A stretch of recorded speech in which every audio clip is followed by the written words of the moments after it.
There is a tree growing across the eastern United States right now whose root bark was once worth more than gold to the European empires. Not figuratively, literally. In 1602, Sir Walter Raleigh shipped the first commercial cargo of this tree's bark from North America to England. Within years, it was one of the most valuable exports leaving the colonies. Sailors at Jamestown traded food for it. Colonists used it as currency. The Virginia Company listed it alongside gold and silver as a reason to fund settlements in the New World. It flavoured the most iconic American soft drink ever created. For over 400 years, it was food, medicine, toothbrush, antiseptic, fever cure, and blood purifier on 2 continents. Native Americans called it Winoc. Europeans called it the cure for syphilis. Charles Hyers called it root beer. Then in 1960, the FDA banned it. They said it caused cancer. The study that justified the ban fed rats the human equivalent of 32 bottles of root beer per day.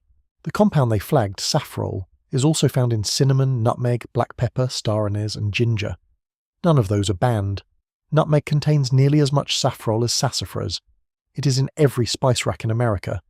What nutmeg does not do is serve as a precursor chemical for manufacturing MDMA. Sassafras does. The DEA designated Safrole as a Schedule I precursor. In 2015, Canadian police seized 1,500 kilograms of sassafras oil, enough to produce 4.2 million tablets of ecstasy. The tree that built America's first export economy, that flavoured every child's root beer float, that indigenous nations used as medicine for centuries, was not erased because it was dangerous. It was erased because its chemistry was useful to the wrong people. This is the story of Sassafras, Sassafras albidum, a deciduous tree in the laurel family that grows from southern Maine to central Florida, west to Iowa and eastern Texas. It reaches 50 to 80 feet in the south, smaller in the north, with smooth orange-brown bark and the most distinctive leaves in any American forest. 3 leaf shapes grow on the same tree simultaneously. Unlobed ovals, 2-lobed mittens, 3-pronged tridents. No other North American tree does this. Crush any part of the plant, leaf, twig, root, bark, and it releases an aroma that combines cinnamon, star anise, citrus, and vanilla. That scent is Safrole, and it has drawn human beings to this tree for longer than written history records. Native Americans used every part of the tree. The root bark was brewed into tea to treat fevers, colds, diarrhea, rheumatism, measles, and scarlet fever. It was taken internally as a blood purifier and applied externally as an antiseptic wash for wounds and sores. The leaves were rubbed directly onto open wounds to speed healing. An infusion of the roots treated nausea, fatigue, menstrual pain, and kidney disease. The Choctaw Nation dried and ground the leaves into a fine powder that thickened soups and stews. That powder is fili, and it became the foundation of Louisiana gumbo when enslaved West Africans merged their own culinary traditions with Native American and European techniques to create Creole cuisine. One tree, one powder, an entire regional food culture. The Cherokee used sassafras in shamanistic practices for spiritual cleansing and curse removal. Sassafras twigs were carved into the earliest toothbrushes because the wood is naturally antiseptic. The oils made it an ideal fire starter. In Appalachian folk medicine, sassafras was the cornerstone of the spring tonic, a seasonal brew believed to cleanse the slow blood of winter and prepare the body for the growing season. Generations of mountain communities drank it every March. They still do. When Europeans first encountered sassafras in the 1560s, they believed they had found a miracle. Spanish explorers in Florida documented its medicinal properties. French visitors in the northeast did the same. The botanical name itself tells the story, Sassafras albidum. The species name officinale was not applied, but the tree's reputation was identical to any officinal plant, a designation reserved for organisms with established medicinal value. The common name sassafras likely derives from a Spanish mispronunciation of saxifrage, a reference to plants believed to break kidney stones. From the moment Europeans tasted it, they believed it could cure anything. The timing was catastrophic for the tree. Europe was in the grip of a syphilis epidemic that was killing thousands, and physicians had no cure. Sassafras was promoted across the continent as a treatment for the disease. The Spanish physician Nicolas Menards wrote about it in 1569, and demand exploded overnight. Sir Francis Drake brought sassafras bark to England in 1586. Sir Walter Raleigh organised the first commercial export in 1602. By the time the Virginia Company established Jamestown in 1607, sassafras was explicitly listed among the valuable commodities the colony was expected to produce. It was mentioned in the same breath as gold. At Jamestown, where colonists were starving and dying of disease, sassafras became a survival currency. English settlers at the failed Roanoke colony had already reported surviving on boiled sassafras leaves and dog meat when food ran out. Sailors arriving at Jamestown with supply ships traded food to desperate colonists in exchange for money, furs, and sassafras. The bark was that valuable. First shipments weighed up to a ton, but sassafras could only be harvested once from each tree, because the most valuable oils were concentrated in the root bark. By 1626, just 2 decades after colonization began, English settlers at Jamestown could not meet their 30-pound sassafras quota. They had stripped the forests. A tree that took decades to grow was exhausted in a generation by an empire that could not get enough of it. Across the Atlantic, sassafras tea was sold in London coffee houses under the name Saloop, a sweetened drink that remained popular into the 1800s. In the 1870s, a Philadelphia pharmacist named Charles Hyers created a carbonated beverage using sassafras root bark as the primary flavouring agent, combined with other botanicals including sarsaparilla, wintergreen and vanilla. He called it root beer and marketed it as a healthy alternative to alcohol. The drink was an immediate sensation. By the early 1900s, root beer was an American institution, anchored in diners, soda fountains and family kitchens from coast to coast.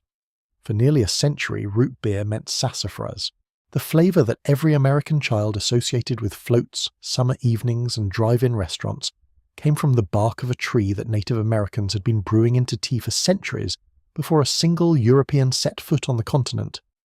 Then, in 1960, the FDA announced that Safrole, the primary aromatic compound in sassafras root bark, was a carcinogen. The evidence came from laboratory studies in which rats were fed massive doses of purified Safrole over extended periods. The rats developed liver tumours. The doses were enormous, equivalent to a human consuming 32 bottles of root beer every single day. The ban was immediate. Safrole was prohibited as a food additive. By 1976, the FDA had extended the ban to sassafras tea and any sassafras product not certified as Safrole-free. Root beer manufacturers replaced the real flavour with synthetic substitutes. The drink survived. The tree did not. Here is what the ban did not address. When rats metabolize Safrole, their bodies produce a compound called 1-hydroxysafrole, which is associated with carcinogenic activity. When humans metabolize Safrole, this compound is not produced. The metabolic pathway is different. No study has ever demonstrated that sassafras causes cancer in humans. Safrole is present in dozens of common spices that remain legal and unregulated. Cinnamon contains safrole. Nutmeg contains safrole at levels comparable to sassafras. Black pepper, star anise, and ginger all contain safrole. These spices sit in every kitchen cabinet in America. None are banned, none carry cancer warnings, none are monitored by the DEA. Sassafras is monitored by the DEA because safrole is the primary precursor chemical for manufacturing MDMA, commonly known as ecstasy. The US Drug Enforcement Administration classifies safrole as a List 1 chemical, meaning its sale, import, and distribution are federally tracked. In 2015, the Royal Canadian Mounted Police seized 1,500 kilograms of sassafras oil in a single drug laboratory raid, enough raw material to produce an estimated 4.2 million tablets of MDMA. The tree was not banned because of rats. It was banned because of a drug that did not become popular until 20 years after the ban took effect. The carcinogen label was the mechanism, drug enforcement was the motive, and a 400-year relationship between a continent and its most aromatic tree was severed in a single regulatory action. So what did we lose? We lost a natural antiseptic that indigenous nations used for centuries to treat wounds, fevers, and infections. We lost a blood purifier and digestive tonic that sustained Appalachian communities through every spring for generations. We lost the original flavour of America's most beloved soft drink. We lost a tree whose leaves form the backbone of an entire regional cuisine. We lost a natural toothbrush, a fire starter, a furniture wood prized for its beauty, and a shipbuilding timber used on 3 continents. We lost the spring tonic, the Saloop, the root beer float as it was meant to taste, and we gained what in its place? According to one legend, Christopher Columbus found North America because he could smell sassafras on the wind from miles offshore. Whether or not that is true, the scent of this tree literally defined the New World for arriving Europeans. Today, the only scent most Americans associate with root beer is high fructose corn syrup and artificial flavoring. The carbonated soft drink industry in the United States generates over $80 billion annually. Every root beer on the shelf contains artificial flavoring designed to approximate a taste that grows wild in the forests of 32 states. You can walk into those forests right now and find the tree. If you have been following this channel, you already know that this is bigger than one plant or one tree. This is a pattern. Ancient knowledge, clinically observed for centuries, quietly removed from civilian life by regulatory mechanisms that serve industries, not people. If you are new here, subscribe now because what we are covering will change the way you see the world outside your door. Before you harvest, a note. Sassafras is not for everyone. If you are pregnant, nursing, taking blood thinners, sedatives, or medications processed by the liver, consult your healthcare provider.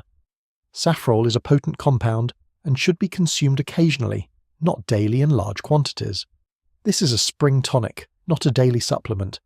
Treat it with the same respect that centuries of traditional practitioners did. The leaves of sassafras are legal and unregulated. They contain only trace amounts of safrole. You can harvest them, dry them, and grind them into filet powder. The same spice the Choctaw have used for centuries and that anchors Louisiana gumbo to this day. Gather leaves from young saplings or the tips of lower branches in late spring through summer when they are green and aromatic. Dry them in a dehydrator or spread them on screens in a warm, well-ventilated room until they are brittle. Grind them to a fine powder and store in an airtight container. Add a teaspoon to gumbo, soups or stews at the very end of cooking, never while boiling, as heat changes the texture. This is a living culinary tradition that connects you directly to 500 years of American food culture. The root bark is where the controversy lives and where the medicine is. You can legally dig sassafras roots from your own property, or with permission on someone else's.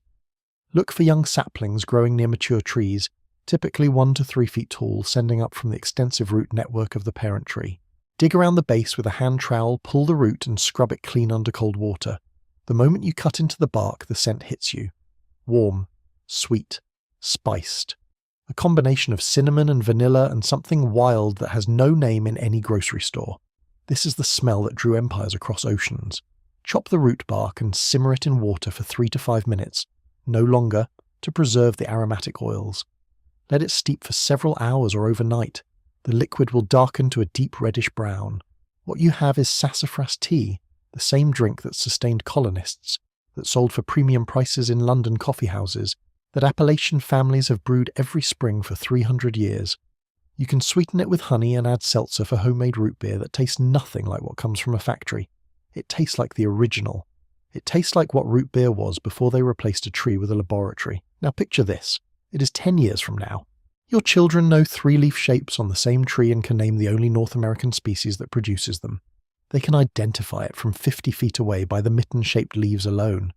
There is a jar of filet powder on your spice shelf that you dried and ground yourself, sitting next to the cinnamon and the nutmeg, 2 spices that contain the same compound that got sassafras banned but were never touched by the FDA.